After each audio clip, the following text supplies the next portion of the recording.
ایک ایسے پہلو پر بات کرنے جا رہے ہیں جس نے دین کے چہرے کو دھندلا کیا ہے، سنتوں کو مٹایا ہے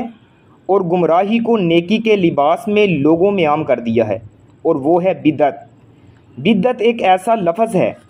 جو سننے میں نرم ہے مگر دین کے سینے پر ایک تیز کھنجر کی طرح ہے۔ یہ وہ زہر ہے جو عبادت کے جام میں گھول دیا گیا ہے، اور یہ وہ اندھی تقلید ہے جو قرآن و سنت کی روشنی میں منہ موڑ چکی ہے۔ آج بدعت کو محبت کہا جاتا ہے جبکہ سنت کو شدت کہا جاتا ہے،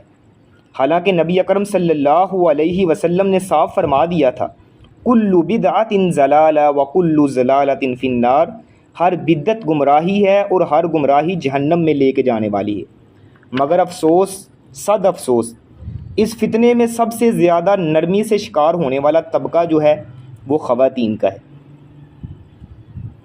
جن کے ذریعے گھر کا دین بنتا بھی ہے اور بگڑتا بھی ہے۔ تو آئیں آج ہم جانتے ہیں کہ بدعت کیا ہے، شریعت اس کے بارے میں کیا کہتی ہے، اور موجودہ دور میں خواتین کن کن بدعات میں مبتلا ہیں اور کیوں۔ انشاءاللہ آج کی نشست صرف معلومات کا ذخیرہ نہیں ہے،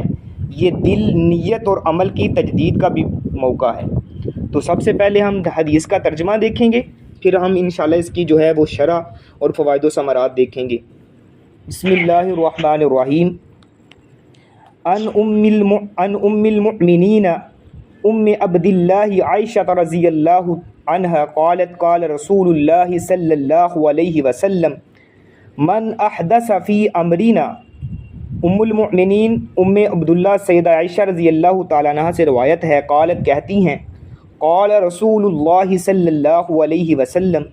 کہ رسول اللہ صلی اللہ علیہ وسلم نے ارشاد فرمایا ہے، من احدث فی امرنا ھذا، جو ہمارے دین میں کوئی ایسی چیز ایجاد کرتا ہے، ما لیس منہ، جو اس دین میں نہیں ہے، فہو رد، تو وہ مردود ہے، ناقابل قبول ہے۔ رواہ البخاری و مسلم وفی روایت مسلم،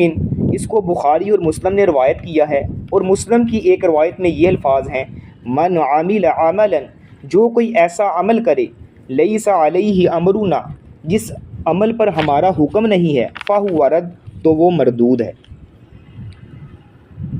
یہ حدیث اسلام کا ایک عظیم اصول ہے، یہ ہر عمل کے ظاہر کو پرکھنے کے لیے ایک پیمانہ بھی ہے، جیسا کہ حدیث میں آتا ہے انما الاعمال بالنیات، کہ اعمال کا جو دار و مدار ہے وہ نیتوں پر ہے۔ جس طرح ہر اس عمل کا کوئی ثواب نہیں جس سے اللہ کی رضا مقصود نہیں، جو عمل اللہ کی رضا جس میں مقصود اور مطلوب نہ ہو وہ عمل کوئی بھی قابل قبول نہیں ہے۔ اسی طرح ہر وہ عمل کرنے والے کے منہ پر مار دیا جائے گا اور وہ قابل قبول نہ ہوگا جو نبی علیہ الصلوۃ والسلام کی سنت اور اس کے حکم کے مطابق نہ ہوگا۔ یہ حدیث اس بات کی دلیل ہے کہ کسی بھی عمل کی قبولیت کے لیے جو اتباع رسول جو شرط ہے نا، وہ انتہائی ضروری ہے۔ اگر وہ عمل نبی علیہ الصلوۃ والسلام کی سنت کے مطابق نہیں ہے، نبی علیہ الصلوۃ والسلام کی شریعت کے مطابق نہیں ہے، تو وہ چاہے آپ کی نظروں میں اچھا ہے یا آپ اسے بڑا نیکی کا کام سمجھتے ہیں، وہ عمل قابل قبول نہیں ہے۔ نبی علیہ الصلوۃ والسلام جناب محمد رسول اللہ صلی اللہ علیہ وآلہ وسلم کی اگر سیرت کا مطالعہ کیا جائے تو آپ علیہ الصلوۃ والسلام کی زندگی میں بے شمار ایسے واقعات اور ایسے جو ہیں وہ ہمیں حدیثیں ملتی ہیں کہ جن کے متعلق خود نبی علیہ الصلوۃ والسلام نے لوگوں کو ڈانٹا، لوگوں کو منع فرمایا اور لوگوں کو ایسے کام، ایسے امور کرنے سے روکا کہ جو نبی علیہ الصلوۃ والسلام کی طریقے کے مخالف تھے، نبی علیہ الصلوۃ والسلام کی بتائی ہوئی شریعت کے جو ہے مخالف تھے۔ ان میں سے چند ایک کا انشاءاللہ آج ہم تذکرہ بھی کریں گے۔ اگر دیکھا جائے نبی علیہ الصلوۃ، ایک حدیث میں آتا ہے کہ کل قیامت کا دن ہوگا، نبی علیہ الصلوۃ والسلام اپنے حوض کوثر پر برجماد ہوں گے، اپنی امت کو حوض کوثر سے جو ہے وہ پانی جو ہے وہ پلا رہی ہوں گے۔ تو ایک نبی علیہ الصلوۃ والسلام قیامت کے دن اپنی امت کو ان کے وضو والے اعضاء کے ذریعے سے پہچاننے گی۔ صحابہ نے عرض کی، یا رسول اللہ، آپ اتنے لوگوں میں ہمیں کیسے پہچانیں گے؟ آپ علیہ الصلوۃ والسلام نے فرمایا، میں تمہیں تمہارے وضو والے اعضاء کے ذریعے سے پہچانوں گا، یعنی جو میرے امت کے وضو والے اعضاء ہوں گے وہ چمک رہے ہوں گے وضو کرنے کی وجہ سے۔ تو جب ایسے لوگ آئیں گے، کچھ لوگ آئیں گے ان کے وضو والے اعضاء بھی چمک رہے ہوں گے، جب نبی علیہ الصلوۃ والسلام کے قریب آئیں گے ان کے درمیان اور نبی علیہ الصلوۃ والسلام کے درمیان ایک پردہ حائل ہو جائے گا، ایک دیوار حائل ہو جائے گی۔ نبی علیہ الصلوۃ والسلام فرمائیں گے اللہ یہ تو میرے امتی ہیں، یہ کیا ماجرا کیا سین ہے، ان کے درمیان اور میرے درمیان ایک پردہ حائل ہے۔ اللہ سبحانہ و تعالیٰ فرمائیں گے اے نبی آپ نہیں جانتے انہوں نے تمہارے اس دنیا سے جانے کے بعد، رخصت ہو جانے کے بعد دین میں نئے نئے کام ایجاد کیے ہیں۔ نبی علیہ الصلوۃ والسلام فرمائیں گے سحقن سحقن، دور ہو جائیں دور ہو جائیں، میں تمہارا نبی نہیں، تم میری امت نہیں، کیونکہ تم ایسے کام کر کے آئے ہو جو دین کے اندر میں نے کرنے کا حکم نہیں دیا، جو نبی علیہ الصلوۃ والسلام کی شریعت میں نہیں ہے، یعنی وہ امور کر کے آئے ہو جن کا کرنے کا میں نے حکم نہیں دیا، تو آج تمہیں اس کا اجر نہیں ملے گا بلکہ ان کی وجہ سے تمہیں جہنم میں ڈالا جائے گا، کیونکہ ہر بدعت جو ہے وہ گمراہی ہے اور گمراہی جہنم کی طرف لے کے جانے والی ہے۔ سب سے اہم بات ایک یہ بھی ہے، نبی علیہ الصلوۃ والسلام نے فرمایا جو دنیا میں رہ کر کوئی ایسا عمل جو ہے اس کو سر انجام دیتا ہے اور گمان یہ کرتا ہے کہ یہ میں بڑا اچھا عمل کر رہا ہوں، نیکی کا عمل کر رہا ہوں، اور جس کا کرنے کا ہم نے حکم نہیں دیا، گویا کہ اس شخص نے یہ بات سمجھی ہے، اس نے یہ جانا ہے کہ ناعوذ باللہ معاذ اللہ نبی علیہ الصلوۃ والسلام نے دین پہنچانے میں ہم نے خیانت کی ہے، نبی علیہ الصلوۃ والسلام نے دین مکمل نہیں پہنچایا، اس نے یہ بات سمجھ کر پھر دین میں جو ہے وہ نیا کام ایجاد کیا ہے۔ نعوذ باللہ اس نے یہ تسلیم کیا کہ نبی علیہ الصلوۃ والسلام نے جو ہے وہ حق کے ساتھ پوری بات یا پوری شریعت کو نہیں پہنچایا، بلکہ دین تو مکمل ہو چکا ہے۔ نبی علیہ الصلوۃ والسلام نے اللہ سبحانہ و تعالیٰ نے فرمایا تھا، آپ علیہ الصلوۃ والسلام نے فرمایا الیوم اکملت لکم دینکم واتممت علیکم نعمتی ورضیت لکم الاسلام دینا،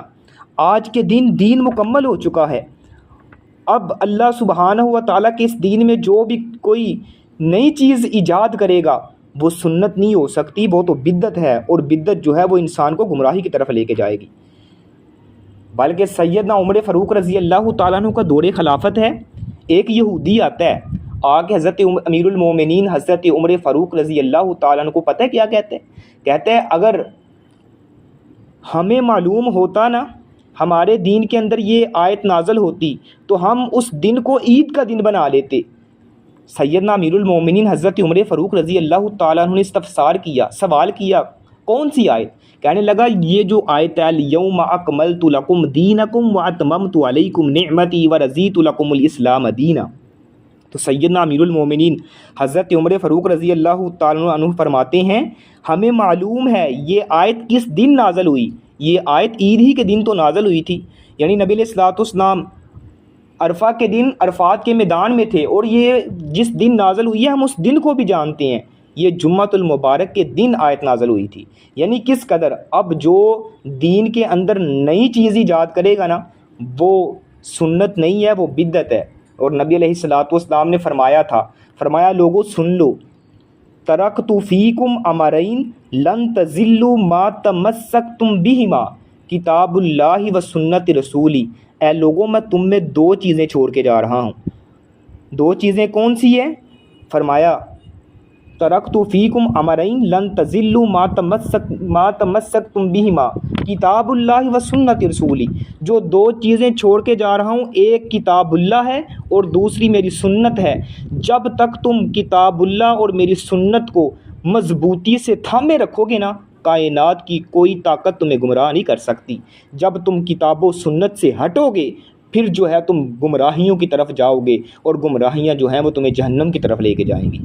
کتاب و سنت کو مضبوطی سے پکڑو گے، کائنات کی کوئی چیز تمہیں گمراہ نہیں کر سکتی۔ اللہ سبحانہ و تعالیٰ نے جس کو فالو کرنے کا حکم دیا ہے وہ بھی کتاب و سنت ہی ہے۔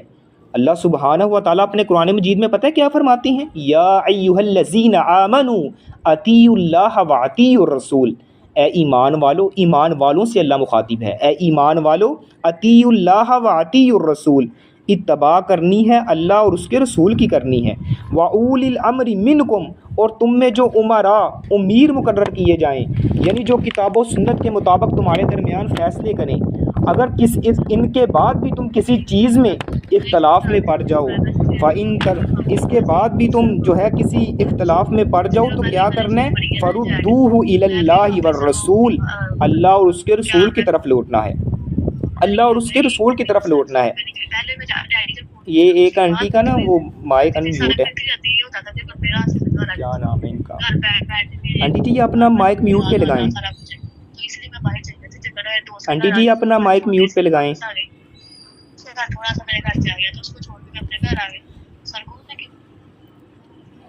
اسماعیل یہ اپنا مائک میوٹ پہ لگائیں، ماما کو بولیں۔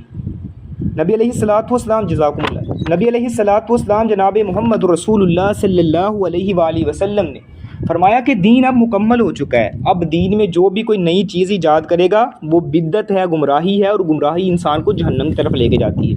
اسی کے ریلیٹڈ ایک اور حدیث آتی ہے، سیدنا عبداللہ بن مسعود رضی اللہ تعالیٰ عنہ نبی علیہ الصلوۃ والسلام کے دنیا سے رخصت ہو جانے کے بعد نا ایک دن مسجد نبوی میں جاتے ہیں تو کیا دیکھا، لوگ جو ہیں وہ ٹولیوں کی شکل میں بیٹھے ہوئے ہیں اور ان کے ہاتھ میں کنکریاں ہیں، اور کنکریوں پر جو ہیں وہ گنتی کے وہ شمار کر کے اتنے دفعہ سبحان اللہ پڑھو، اتنے دفعہ جو ہیں وہ یہ پڑھو، اللہ اکبر پڑھو، اس طرح نا ذکر و اذکار کر رہے ہیں کنکریوں پر۔ تو سیدنا عبداللہ بن مسعود رضی اللہ تعالیٰ عنہ جب دیکھا، چہرہ سرخ ہو گیا اور غصے سے فرمانے لگے، ابھی تو نبی علیہ الصلوۃ والسلام کو دنیا سے رخصت ہو جانے میں جو ہے وہ ابھی چند ہی دن گزرے ہیں، ابھی تو آپ علیہ الصلوۃ والسلام جو برتن استعمال کرتے تھے ابھی تو وہ بھی نہیں ٹوٹے، ابھی تو آپ علیہ الصلوۃ والسلام کے جو کفن کا کپڑا ہے وہ بھی میلا نہیں ہوا، اور آپ نے پہلے ہی دنیا کے اندر رہ کے نئے نئے یہ چیزیں جو ہیں وہ ایجاد کر دی ہیں۔ سن لو، یہ ایسی کام ہے جو نبی علیہ الصلوۃ والسلام سے ثابت نہیں ہے، جو نبی علیہ الصلوۃ والسلام کے طریقے کے مطابق نہیں ہے، تو لہٰذا جو بھی ایسے کام کرے گا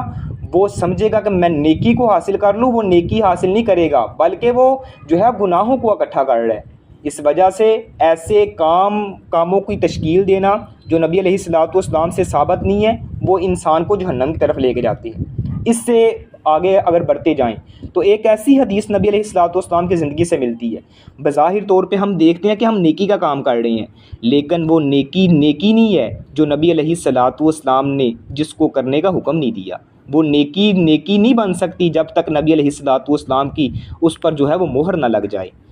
اس بات کا اندازہ آپ اس حدیث سے جو ہے بخوبی لگا سکتے ہیں۔ ایک دن جو ہیں وہ چند صحابہ نبی علیہ الصلوۃ والسلام کی پاک باز بیویاں حضرت عائشہ رضی اللہ تعالیٰ عنہ، صدیقہ کائنات سیدہ عائشہ صدیقہ رضی اللہ تعالیٰ عنہ کے پاس آتی ہیں۔ نبی علیہ الصلوۃ والسلام کی عبادت کے متعلق انہوں نے سوال کیا، آپ علیہ الصلوۃ والسلام کی عبادت کے متعلق ہمیں بتلائیے۔ ماں جی عائشہ صدیقہ رضی اللہ تعالیٰ عنہ نے آپ علیہ الصلوۃ والسلام کی عبادت کے متعلق بتلایا کہ آپ علیہ الصلوۃ والسلام روزے بھی رکھتے ہیں، روزہ چھوڑتے بھی ہیں، اور رات کو قیام بھی کرتے ہیں، یعنی عبادت کے متعلق جب بتلایا نا تو وہ یہ گمان کرنے لگے کہ نبی علیہ الصلوۃ والسلام تو معصوم عن الخطا ہیں، یعنی آپ کا تو کوئی گناہ بھی نہیں ہے، آپ کے گناہوں کو اللہ سبحانہ و تعالیٰ نے دنیا میں، یعنی آپ تو معصوم گناہوں سے مبرہ اور منزہ ہیں، اس کے باوجود آپ اللہ کی اتنی عبادت کرتے ہیں، ہماری تو عبادت ان کے مقابلے میں کچھ بھی نہیں ہے۔ تو انہوں نے یہ گمان کر لیا، انہوں نے یہ جو ہے وہ ارادہ کر لیا۔ ان میں سے ایک کہنے لگا میں تو اب ساری زندگی جو ہے وہ رات کو قیام ہی کرتا رہوں گا، دوسرا کہنے لگا میں ہمیشہ روزہ رکھوں گا، ہمیشہ روزے رکھا کروں گا، تیسرا پتہ کیا کہنے لگا، میں جو ہے وہ شادی نہیں کرواؤں گا، یعنی عورتوں سے الگ ہو کے اللہ کی عبادت ہی کرتا رہوں گا۔ نبی علیہ الصلوۃ والسلام کو ان کی خبر جو ہے وہ پہنچی ہے، آپ علیہ الصلوۃ والسلام جناب محمد رسول اللہ صلی اللہ علیہ وسلم ان کو بلا بھیجا، فرمایا تم نے یہ باتیں کی ہیں؟ کہنے لگے ہاں۔ نبی علیہ الصلوۃ والسلام نے فرمایا سن لو، میں نبی ہوں، تم میں سب سے زیادہ اللہ سے ڈرنے والا ہوں، میں رات کو قیام کرتا بھی ہوں لیکن سوتا بھی ہوں، آرام بھی کرتا ہوں، رات کو اٹھ کے قیام بھی کرتا ہوں، آرام بھی کرتا ہوں، اسی کے ساتھ ساتھ میں نفلی روزے رکھتا بھی ہوں اور افطار بھی کرتا ہوں، یعنی کبھی چھوڑتا بھی ہوں کبھی رکھتا بھی ہوں، اسی کے ساتھ ساتھ نبی علیہ الصلوۃ والسلام نے فرمایا میں نے شادیاں بھی کروائی ہیں، میں اپنی عورتوں کے حقوق بھی ادا کرتا ہوں، لہٰذا اگر تم سمجھو کہ میں صرف ہمیشہ روزے رکھوں یا ہمیشہ قیام کرتا رہوں یا ہمیشہ عورتوں سے الگ تھلگ ہو کے اللہ کی عبادت کروں تو یہ ہمارا دین اس بات کی اجازت نہیں دیتا، اسلام جو ہے وہ ہمیں اس چیز کی اجازت نہیں دیتا۔ فرمایا فمن راغب عن سنتی فلیس منی، جو ہماری سنت سے اعراض کرے گا، ہمارے طریقے سے اعراض کرے گا، نبی علیہ الصلوۃ والسلام نے فرمایا وہ ہم میں سے نہیں ہے۔ وہ یہ سمجھ رہا ہے کہ دین جو ہے وہ ابھی تک مکمل نہیں ہوا، فرمایا وہ دین میں جو ہے وہ نئی چیز ایجاد کرے گا، اور جو یہ نئی چیزیں ہیں یہی تو انسان کو گمراہی کی طرف لے کے جا رہی ہیں۔ آج ہمارے معاشرے میں یہ چیزیں عام ہو رہی ہیں، ہمیں ان سے رکنا ہے اور ہم نے ان چیزوں پر عمل کرنا ہے جو نبی علیہ الصلوۃ والسلام سے ثابت ہیں۔ جب آپ کو کہا جائے کہ نبی علیہ الصلوۃ والسلام نے یہ کام نہیں کیا تو آپ یہ نہ کہیں ہمارے معاشرے کی جو ہے وہ یہ رسم و رواج ہے، اگر ہم نہ کریں گے تو ہمارے برادری والے کیا کہیں گے، ہمارے معاشرے والے کیا کہیں گے، یہ جی ان کے پاس پیسے نہیں ہیں، یہ جب یہ معاملہ آیا تو یہ ایسے بن گئے ہیں، اللہ والے بن گئے ہیں، یہ بن گئے ہیں۔ میرے بھائی اللہ والے بننے کی بات نہیں ہے، یا پیسے کی بات نہیں ہے، یا کہتے ہیں کہ ہماری برادری میں جو ہے وہ ناک نہیں رہتی، ناک ادھر برادری میں نہ رہے چاہے تو بندہ جو ہے وہ جہنم کا ایندھن بن جائے، لوگوں کے پیچھے لگ کے، لوگوں کی باتوں کو جو ہے وہ سننے کی بجائے۔ میرے بھائی میری بہنوں، ہم نے ان چیزوں پر عمل کرنا ہے جو نبی علیہ الصلوۃ والسلام سے ثابت ہیں، جن سے نبی علیہ الصلوۃ والسلام نے منع کیا ہم نے ان سے رکنا ہے۔ چاہے برادری ناراض ہوتی ہے تو ہو جائے، چاہے آپ کے گھر والے ناراض ہوتے ہیں تو ہو جائیں، آپ نے کہنا ہے کہ ہم نے اپنی آخرت کو سنوارنا ہے، ہم نے لوگوں کو تھوڑی خوش کرنا ہے، ہم نے اپنے گھر والوں کو تھوڑی خوش کرنا ہے، ہم نے اپنی برادری والوں کو تھوڑی خوش کرنا ہے۔ اگر یہ بات ہے تو صحابہ کرام رضوان اللہ مجمعین کی اگر سیرتوں کا مطالعہ کیا جائے، ان کی زندگیوں کا مطالعہ کیا جائے تو وہ کس قدر انہوں نے دین کی خاطر جو ہے قربانیاں دی ہیں، ان کی قربانیاں کیسے اللہ رب العالمین نے جو ہیں وہ رنگ لے کے آئی ہیں اور ہم تک یہ دین پہنچا ہے، کیسی انہوں نے قربانیاں دی۔ انہوں نے یہ نہیں دیکھا ہم نے یہ دین کو ایکسیپٹ کیا ہے تو ہمارے جو ہیں وہ عزیز و اقارب چھوٹ رہے ہیں۔ اگر دیکھا جائے تو اگر سیدنا عبد الرحمن بن عوف رضی اللہ تعالیٰ عنہ کی سیرت کے مطابق، سیرت کے متعلق ان کی زندگی پر ایک نظر ڈالی جائے نا، تو سیدنا عبد الرحمن رضی اللہ تعالیٰ عنہ نے جب اسلام کو قبول کیا، مکہ سے ہجرت کر کے مدینہ کی طرف آنے لگے، تو مکہ والوں کو پتہ چلا، ان کے گھر والوں کو پتہ چلتا ہے، گھر والے آتے ہیں، ان کے بیوی کے رشتہ دار سسرال والے آتے ہیں، کہتے ہیں آپ کہاں جا رہے ہیں؟ کہنے لگے میں نے اسلام قبول کیا، میں نبی علیہ الصلوۃ والسلام کے پاس جانے لگا ہوں۔ کہتے ہیں آپ نے جانا ہے تو چلے جائیں، یہ جو ہماری بیٹی ہے جس کا نکاح ہم نے تمہارے ساتھ کیا ہے، اس کو جانے کی اجازت نہیں ہے۔ کہا کوئی بات نہیں، اگر دین کے آرے میں یہ میری بیوی رکاوٹ بن رہی ہے نا تو میں بیوی کو قربان کر دوں گا، دین کو نہیں چھوڑوں گا۔ اس کے بعد ان کے اپنے گھر والے آتے ہیں، اچھا تمہیں جانا ہے چلا جا، لیکن یہ بیٹا تیرے ساتھ نہیں جائے گا۔ بیٹے کو بھی اللہ کے راہ میں یعنی چھوڑ دیا، قربان کر دیا۔ اس کے بعد ان کے پاس مال و دولت ہے، مال و دولت بھی انہوں نے چھین لیا، تو انہیں مکہ میں رہ کر جو ہے یہ کمائی کی ہے، اور خالی ہاتھ خالی بدن جو ہیں وہ مدینہ میں پہنچتے ہیں۔ نبی علیہ الصلوۃ والسلام جناب محمد رسول اللہ صلی اللہ علیہ وسلم مسجد نبوی میں ظہر یا عصر کی نماز ادا فرما رہے ہیں، سلام پھیرتے ہیں، پیچھے دیکھا تو سیدنا عبد الرحمن بن عوف رضی اللہ تعالیٰ عنہ کھڑے ہیں۔ نبی علیہ الصلوۃ والسلام کی نظر جب سیدنا عبد الرحمن بن عوف پر پڑتی ہے، فرمایا عبد الرحمن کیسے آئے، کب آئے؟ کہا یا رسول اللہ ابھی آیا ہوں۔ فرمایا کیسے آئے؟ کہا یا رسول اللہ سب کچھ قربان کر کے آ گیا ہوں۔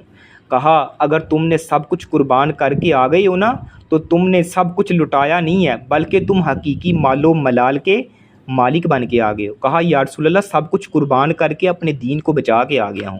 کہا اگر تم نے سب کچھ قربان کر دیا ہے، بیوی بچے مال و دولت کو قربان کر دیا ہے دین کی خاطر، تو پھر تم نے سب کچھ جو ہے وہ لٹایا نہیں ہے، نقصان نہیں اٹھایا، بلکہ تم حقیقی مال و ملال کے آج جو ہے مالک بن کے آ گئے ہو، تم نے رب کے ساتھ جنتوں کا سودا کر لیا ہے۔ یعنی انہوں نے جب دین کو ایکسیپٹ کر لی ہے نا، انہوں نے پھر اپنے برادری رشتہ دار دوست احباب اپنے گھر والوں کو نہیں دیکھا۔ ایسے ہی اگر مثال دیکھی جائے، جنگ کا موقع ہے، سیدنا ابو بکر صدیق رضی اللہ تعالی عنہ اپنے بیٹے کے مقابلے میں جنگ میں آتے ہیں، بیٹے نے ابھی اسلام قبول نہیں کیا، ادھر سیدنا ابو بکر صدیق رضی اللہ تعالیٰ عنہ کے مقابلے میں آتے ہیں، تو سیدنا ابو بکر صدیق رضی اللہ تعالیٰ عنہ ان کے اپنے بیٹے کے وار میں آ جاتے ہیں۔ تو جب بیٹے نے اسلام قبول کیا تو واقعہ سنا رہے ہیں، ابا جی ایک جنگ کے موقع پر آپ میرے تلوار کی زد میں آئے تھے، تو لیکن میں نے اپنا باپ سمجھ کے نا آپ پر وار نہیں کیا تھا۔ تو سیدنا ابو بکر صدیق رضی اللہ تعالیٰ عنہ نے پتہ ہے کیا جملہ کہا؟ فرمایا اگر تم نے مجھے باپ سمجھ کر جو ہے وہ چھوڑ دیا تھا نا، اگر تم میری تلوار کے نیچے آتے نا، تلوار کے مقابلے میں آتے، میں تجھے محمد الرسول اللہ صلی اللہ علیہ وسلم کا دشمن سمجھ کر قتل کر دیتا کہ تو نبی علیہ الصلوۃ والسلام کا دشمن ہے۔ ہمارے دین میں رشتہ داریاں نہیں دیکھی جاتی، ہمارے دین میں دین کو دیکھا جاتا ہے۔ جب لوگوں نے دین کو ایکسیپٹ کیا ہے، دین کو قبول کیا ہے، پھر لوگوں نے اپنے گھر بار نہیں دیکھے، اپنے عزیز و اقارب نہیں دیکھے، انہوں نے سب کچھ قربان کر دیا ہے۔ پھر نبی علیہ الصلوۃ والسلام، پھر انہوں نے اپنے خون کی بجائے، خونی رشتوں کی بجائے اسلامی رشتوں کو اہمیت دی ہے، اسلامی رشتوں کو مضبوط کیا ہے، اسلامی رشتوں کو پروان چڑھایا ہے۔ اگر دیکھی جائے اس کی مثال جو ہے وہ ملتی ہے جب نبی علیہ الصلوۃ والسلام ہجرت کر کے مدینہ میں گئے نا، تو مکہ کے جو صحابی تھے نا، انصار اور مہاجرین کا آپس میں بھائی چارہ، اخوت جو ہے وہ قائم کی، اخوت اور بھائی چارے کا رشتہ قائم کیا، اور ان کے درمیان ایسا رشتہ قائم کیا کہ جن کی مثال دنیا کی کسی تہذیب و تاریخ میں نہیں ملتی۔ یعنی ان میں سے ایک کھڑا ہوتا ہے، کہتا ہے یا رسول اللہ صلی اللہ علیہ وسلم، عبد الرحمن بن عوف کا جب یہ سارا معاملہ سنا، کہا یا رسول اللہ میرے اگر 2 گھر ہیں نا، میں ایک گھر جو ہے عبد الرحمن بن عوف کے نام کرواتا ہوں۔ اگر ایک نے کہا میری 2 بیویاں ہیں، میں ایک کو طلاق دیتا ہوں، عدت گزرنے کے بعد عبد الرحمن بن عوف ان سے نکاح کر لے۔ یعنی کس قدر ان کے اندر ایمان تھا، انہوں نے اپنے خونی رشتوں کی بجائے اسلامی رشتوں کو اہمیت دی ہے۔ آج اگر ہم بھی صحیح معنوں میں، کیونکہ مسلم امت جو ہے وہ ایک جسم واحد کی طرح ہے، اگر اس کے کسی ایک حصے کو اذیت پہنچتی ہے نا، تو گویا کہ پورے جسم کو اس کی اذیت، اس کی شدت کو محسوس کرنا چاہیے کہ اگر مجھے تکلیف پہنچی ہے نا، تو یہ میرے بھائی کو میری وجہ سے کوئی تکلیف نہ پہنچے۔ اگر میرے بھائی کو تکلیف پہنچی ہے تو آپ اس کی شدت کو محسوس کریں کہ اگر اس کو تکلیف پہنچتی ہے تو مجھے بھی پہنچ سکتی ہے، یہ میرا بھائی ہے، اسے کیوں اذیت پہنچی ہے، اسے کیوں تکلیف پہنچی ہے، اسے کیوں پریشانی آئی ہے، گویا اسے پریشانی نہیں آئی، مجھے پریشانی آئی ہے، کیونکہ مسلمان تو ایک جسم واحد کی طرح ہیں۔ اگر کسی کے پاؤں میں کانٹا بھی چبھتا ہے، آپ اس کی درد کو محسوس کریں، آپ اس کی شدت کو محسوس کریں۔ اسی لیے اقبال نے بھی کہا تھا نا کہ اگر کسی کے پاؤں میں کانٹا چبھے تو ادھر ہندوستان کا ہر پیر و جوان جو ہے اس کو بےتاب ہونا چاہیے۔ اخوت اس کو کہتے ہیں، چبھے کانٹا جو کابل میں تو ہندوستان کا ہر پیر و جوان بےتاب ہو جائے۔ اگر کسی کو پریشانی مصیبت آئے، دوسرے مسلمان چاہے وہ کسی اور ملک ہے، اس کو پریشانی محسوس کرنی چاہیے، اس کو اس کا درد محسوس کرنا چاہیے، کیونکہ مسلمان جو ہیں وہ ایک جسم واحد کی طرح ہیں۔ اور جب جسم کو کسی ایک حصے کو، اگر جسم کے پاؤں کو تکلیف پہنچتی ہے نا، تو پورا بدن جو ہے وہ جو ہے آوازاری کا شکار رہتا ہے یا پریشانی کا شکار رہتا ہے، انسان کو نیند نہیں آتی، پورا جسم بے چین رہتا ہے۔ ایسے ہی ہمیں صحیح معنوں میں معاشرے میں رہ کے مثالی مسلمان ایسے ہی ہوتے ہیں جو کسی کے درد اور جو کسی کی جو ہے وہ تکلیف کو محسوس کرتے ہیں۔ تو یہ چند چیزیں ہیں، اگر آج ہم نے ان پر غور و فکر نہ کیا تو ہمارا معاشرہ جو ہے، ہماری جو سوسائٹی ہے، وہ دن بدن دین سے دور ہوتی جائے گی۔ ہم نے دین کے اندر اور اپنے معاشرے، اپنی سوسائٹی کے اندر ایک چینجنگ لے کے آنی ہے، ایک مثالی مسلمان بننا ہے، لوگوں کے لیے آئیڈیل بننا ہے، لوگوں کو ترغیب دلانی ہے، لوگوں کے اندر ایک شعور کو پیدا کرنا ہے، لوگوں کے اندر ایک فکر کو پیدا کرنا ہے۔ اگر ہم نہیں کریں گے تو کون کرے گا؟ اگر ہم نہیں لوگوں کو بتائیں گے تو کون بتائے گا؟ اگر ہم نہیں لوگوں کو موٹیویٹ کریں گے تو کون کرے گا؟ کوئی ادھر نئی مخلوق آئے گی؟ نہیں، ہم ہی ہیں، ہم نے ہی لوگوں کو بتلانا ہے، ہم نے یہ ذمہ داری اٹھانی ہے، کیونکہ نبی صلی اللہ علیہ وسلم نے فرمایا کنتم خیر امت اخرجت للناس تعمرون بالمعروف وتنہون عن المنکر۔ اللہ سبحانہ وتعالیٰ بھی فرماتے ہیں تم بہترین امت ہو، اخرجت للناس، لوگوں کے لیے نکالی گئی ہو، تعمرون بالمعروف، لوگوں کو اچھائی کا حکم دیتی ہو، وتنہون عن المنکر، لوگوں کو برائی سے روکتی ہو۔ اگر تم میں یہ اچھائی لوگوں کو ترغیب دلانے والی اور برائی سے منع کرنے والی یعنی روکنے والی خوبی ختم ہو جائے، پھر اللہ سبحانہ و تعالیٰ تمہاری جگہ اور لوگوں کو پیدا کر دے۔ ہم نے ان صفات کو لے کر اپنے معاشرے، اپنی سوسائٹی کو چینج کرنا ہے اور ان کو آئیڈیل بنانا ہے، مثالی سوسائٹی بنانا ہے، مثالی معاشرہ بنانا ہے۔ اس کا قیام کیسے آئے گا؟ جب کتاب و سنت پر عمل کریں گے، کتاب و سنت پر عمل کریں گے، انشاءاللہ ہماری سوسائٹی پر، ہمارے معاشرے میں انشاءاللہ رحمت اللہ سبحانہ و تعالیٰ نازل فرمائے گا۔ تو ہم نے جو بھی عمل کرنا ہے، جو بھی کام کرنا ہے، نبی علیہ الصلوۃ والسلام کی سنت کے مطابق کرنا ہے۔ صحابہ کرام نے نبی علیہ الصلوۃ والسلام کی سنت کے پیچھے اپنی جانیں قربان کر دی، سنت کے پیچھے اپنے گھر بار کو چھوڑ دیا، دین کی خاطر اپنا سارا کچھ چھوڑ کر ایک دین کو فقیہت ترجیح دی ہے۔ دین پر اگر بندہ قائم رہے گا نا، سنت پر عمل کرے گا، تکلیفیں آئیں گی، پریشانیاں آئیں گی، لوگوں کی باتیں سننا پڑیں گی، لوگ تانے بھی دیں گے، لوگ کہیں گے یہ جناب بڑے مولوی ہیں، لوگ یہ کہیں گے یہ بڑی دین والی بنی پھرتی ہے، لوگ طرح طرح کے جو ہیں وہ باتوں پر اکسائیں گے، لیکن آپ نے دل چھوٹا نہیں کرنا، آپ نے لوگوں کی باتوں پر جو ہے وہ خفا نہیں ہونا، بلکہ آپ نے اپنے رب سے تعلق کو مضبوط کرنا ہے۔ جب آپ کا تعلق اپنے رب سے مضبوط ہو جائے گا، کائنات والے سارے جو ہیں وہ تمہیں ذلت دینا چاہیں تو تمہیں ذلت نہیں دے سکتے، جب تک عرش والا رب تمہارا ساتھ، تمہارا تعلق باللہ مضبوط ہے، تمہارا تعلق باللہ، تقرب باللہ، اللہ کے ساتھ جب یہ مضبوط ہو جائے گا نا، کائنات کی کوئی طاقت بھی جو ہے تمہیں نقصان نہیں پہنچا سکتی۔ تم چاہو تو یہ دنیا والے تمہیں عزت دیں، دنیا والے عزت نہیں دے سکتے، کیونکہ عزت اور ذلت میرے اللہ کے ہاتھ میں ہے، میرے مالک کائنات کے ہاتھ میں ہے۔ ان العزت للہ جمیعا، جب عزت اللہ سبحانہ و تعالیٰ کے ہاتھ میں ہے تو دنیا داروں کی باتوں سے کیا ہوتا ہے؟ دنیا والے بات کرتے رہیں، آپ دین پر عمل کریں، لوگ باتیں کرتے رہیں، آپ پردہ کریں گے، لوگ باتیں کریں گے، یہ پردہ کرتی ہے۔ آپ جو ہے وہ شرعی حدود پر رہ کے عمل کریں گے، اپنی جاب کریں گے، شرعی حدود میں رہ کے اپنے معاملات کو دیکھیں گے، اپنے گھر میں شرعی حدود کو نافذ کریں گے، لوگ باتیں کریں گے، لیکن آپ نے لوگوں کی باتوں پر جو ہے وہ توجہ نہیں دینی، آپ نے دین پر توجہ دینی ہے، اپنے جو معاملات کو کتاب و سنت کے مطابق گزاریں، انشاءاللہ اللہ سبحانہ و تعالیٰ آپ پر اپنی رحمت نازل فرمائے گا، اور اللہ سبحانہ و تعالیٰ ایسے لوگوں پر خوش ہوتا ہے۔ ان لوگوں کی مثالیں حدیثوں میں بڑی بڑی ہیں، جنہوں نے دین کی خاطر بڑی بڑی قربانیاں دی ہیں، اپنی آنکھیں قربان کی ہیں، اپنے جسم کے ٹکڑے کروا دیے ہیں، لیکن دین کو نہیں چھوڑا۔ اس لیے میری بہنوں، میری ماؤں، آپ نے دین کو جب تھام لیا ہے نا تو پھر اس پر پورا عمل کریں، پردہ کریں، شرعی حدود کو قائم کریں، اپنے معاشرے میں جو ہے وہ نیکی کی لوگوں کو ترغیب دلائیں، اگر کسی کے اندر کوئی خامی دیکھتے ہیں اس کو روکیں، اس کو بڑے احسن انداز میں سمجھائیں۔ تنقید برائے جو ہے وہ آپ نے اگر کسی پر تنقید کرنی ہے نا تو اس کو اس انداز سے نہ کریں کہ وہ آپ سے چرے، آپ نے اگر کسی کو سمجھانا ہے بڑے احسن انداز میں، اس کو اپنی بہن سمجھ کے، اس کو اپنا بھائی سمجھ کے، اس کو اپنی بیٹی یا بیٹا سمجھ کے سمجھائیں،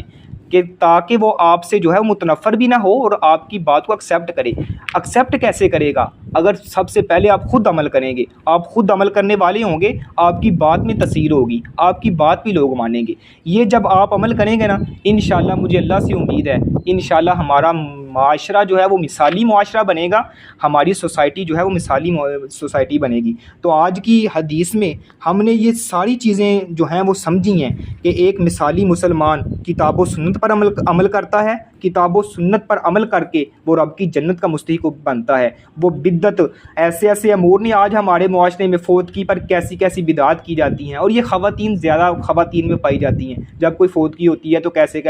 یہ کر لیں، وہ کر لیں، ایسے کر لیں، فلانی اتنی وہ گٹھلیوں پر اتنی دفعہ پڑھ لیں، یہ نبی علیہ الصلوۃ والسلام سے ثابت نہیں ہے۔ جو نبی علیہ الصلوۃ والسلام سے ثابت ہے اس چیز پر عمل کریں۔ آج کی اس حدیث میں الحمدللہ ہم نے ایک ایسی حقیقت سے پردہ اٹھایا ہے جس کا زہر محبت کے شربت میں ملا کر امت کو پلایا جا رہا ہے۔ بدعت صرف ایک غلط عمل نہیں ہے، یہ دین کے نظام میں درار ہے۔ یہ وہ راستہ ہے جو بظاہر نیکی دکھائی دیتا ہے مگر اصل میں سنت کا جنازہ ہے۔ آج ایک مثالی مسلمان وہی ہے جو دین کو اصل ماخذ سے لیتا ہے، قرآن، سنت، صحابہ، تابعین، نہ کہ خاندان، رسوم، معاشرتی دباؤ یا رسم و رواج سے۔ میری اسلامی بہنوں، یاد رکھیے، آپ صرف گھر کی زینت نہیں ہیں، آپ امت کی بنیاد ہیں۔ آپ اگر بدعت سے پاک ہوں گی نا تو نسلیں سنت پر پروان چرائیں گی۔ کیا ہم اتنے بھی بے خبر ہو چکے ہیں کہ جو عمل نبی نے کبھی نہ کیا ہو وہ ہم محبت کے نام پر دین میں شامل کر لیں؟ آج ہمیں فیصلہ کرنا ہے، ہم دین کو اس کے اصل چہرے میں اپنائیں گے یا اپنے گھروں میں بدعت کے پردے میں چھپی گمراہی کو سنبھالتے رہیں گے؟ خلاصہ کیا ہے؟ مثالی مسلمان وہ ہے جو بدعت سے بچتا ہے، سنت کو زندہ کرتا ہے اور دین کو دین کی جگہ پر رکھتا ہے، نہ آگے نہ پیچھے، نہ اپنی مرضی سے، نہ روایتوں کی ضد میں، نہ اپنے برادری قبیلوں کی رسم و رواج سے۔ اے اللہ ہمیں بدعت کی طریقے سے نکال اور سنت کی روشنی میں زندہ کر۔ ہمارے گھروں، ہماری بہنوں، ہماری ماؤں کو بدعات سے محفوظ فرما اور ہمیں ان لوگوں میں شامل فرما جن کے بارے میں نبی علیہ الصلوۃ والسلام نے فرمایا تھا، القابض علی دینہ کالقابض علی الجمر، جو دین پر قائم رہے گا وہ انگارے کو تھامنے والا ہوگا، یعنی جب جو سمجھو دین پر قائم رہے گا وہ ایسے ہی ہے اس نے اپنے ہاتھ پر انگارہ رکھا ہوا ہے، یعنی پریشانیاں تکلیفیں آئیں گی۔ اللہ سبحانہ و تعالیٰ سے دعا ہے اللہ ہمیں صحیح معنوں میں کتاب و سنت پر عمل کرنے کی توفیق عطا فرمائے۔ وآخر دعوانا ان الحمد للہ رب العالمین۔ السلام علیکم ورحمۃ اللہ وبرکاتہ۔ اگر کسی کا کوئی سوال ہوا تو وہ کر سکتا ہے، لیکن فضول میسیج سے گریز کریں۔ جزاکم اللہ۔ السلام علیکم ورحمۃ اللہ وبرکاتہ۔